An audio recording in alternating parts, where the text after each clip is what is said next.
Welcome to the other side of the coin. Another short video here. It's not like those other football Twitter accounts in a group discussion. It's back on me again. So I thought I want to talk about a few things in this particular short video. I want to talk about this whole COVID-19 and how it impacts football, and whether some of these deals such as Sancho, Coutinho, and even these rumors about Kante, how it all falls into perspective within this, stressful financial situation that we find ourselves in COVID-19. Now, whether we like it or not, at the end of the day, football is very much related to business. As much as we love Roman as our owner, and he's been one of the best owners in footballing history, he is still there in this club to make money. It's not just to ruin football, as many say, and for glory, which obviously that is a massive part of it, but he still wants to come out of this whole project one day with some profitability. Now, having said that, Chelsea in the last 5, 6, 7 years, they haven't been splashing a whole heap of money. If you look at our net spend, it's not been astronomical. And essentially what Chelsea is trying to do is be a little bit more sustainable, self-sustainable, I suppose. So with all this COVID-19 situation, it makes life even a lot tougher. Someone like Roman, who's an industrialist, has got businesses everywhere. I'm sure he's taking some sort of hit financially in many different areas. And you look at football clubs now. There's no games happening, so they're not making any revenue through sale of tickets in the stadium. I'm not sure how much merchandise sale will be happening during these times as well. So when we look at all of that, we need to ask ourselves the question: is the Sancho deal really possible during these times? Personally, I don't think so, because he's roughly around, I think Dortmund said that they're estimating somewhere around 120, 140 million pounds for the transfer. Sancho is also asking about 400,000 pounds per week. These figures are very unrealistic. Some are also saying, Sancho might not be worth that much during these times. Dortmund might even sell him for less. Why? Why will Dortmund sell him for less? Dortmund might as well wait another season out and then see next season, when COVID-19 is hopefully over and financially we're a little bit more stronger, they may look to sell then. I don't think Dortmund is going to sell one of their prized jewels for any amount of less money. So that's my verdict on Sancho. I don't think it's viable during these times. Someone like Chelsea, who's not going out there making tons and tons of money, it makes even less sense that this is viable at this moment of the financial world that we're living in.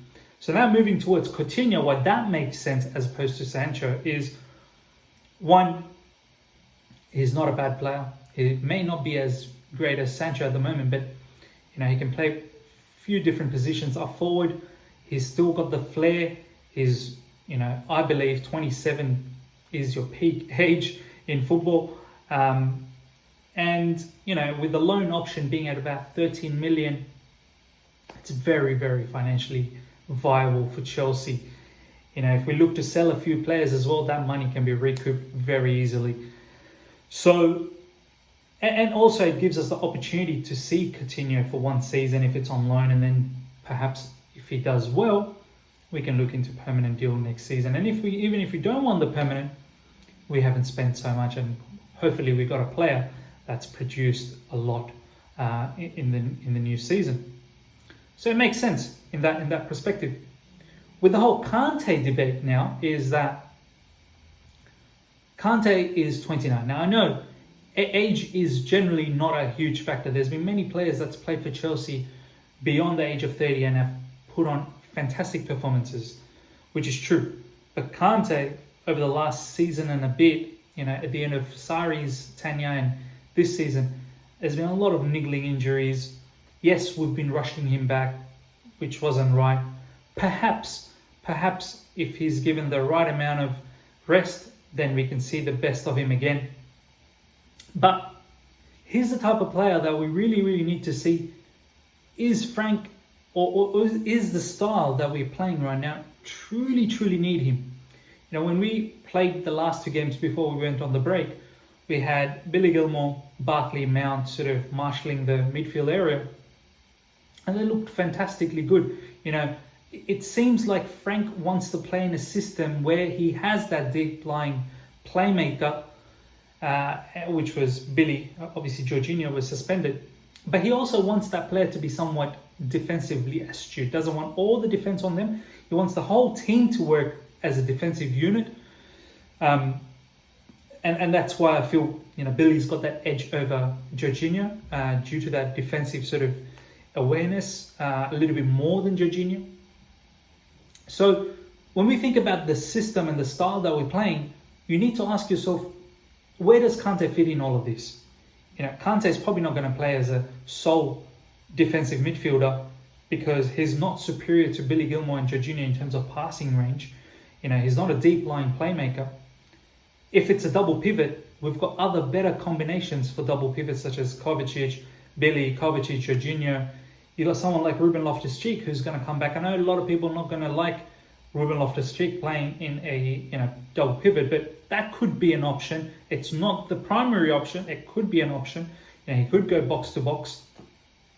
So you need to then ask yourself, are we better off perhaps selling that type of a player? I know he's world class, he's fantastic, but his usage in the team is not being utilized effectively.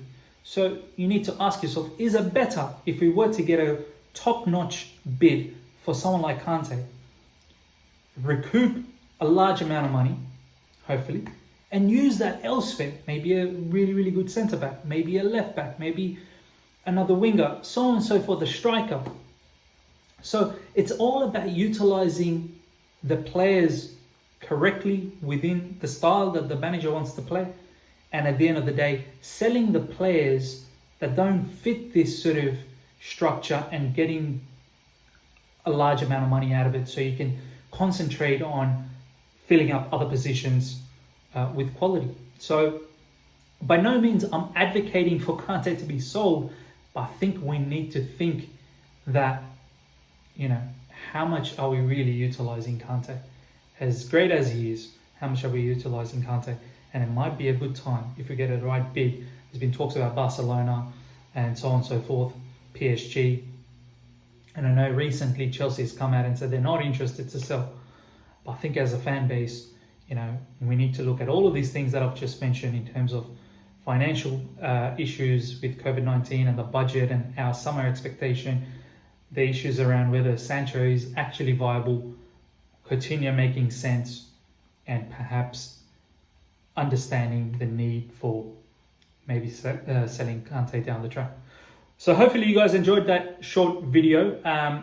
Please subscribe to the channel if you're new. Like, comment on this video so we can have a great conversation.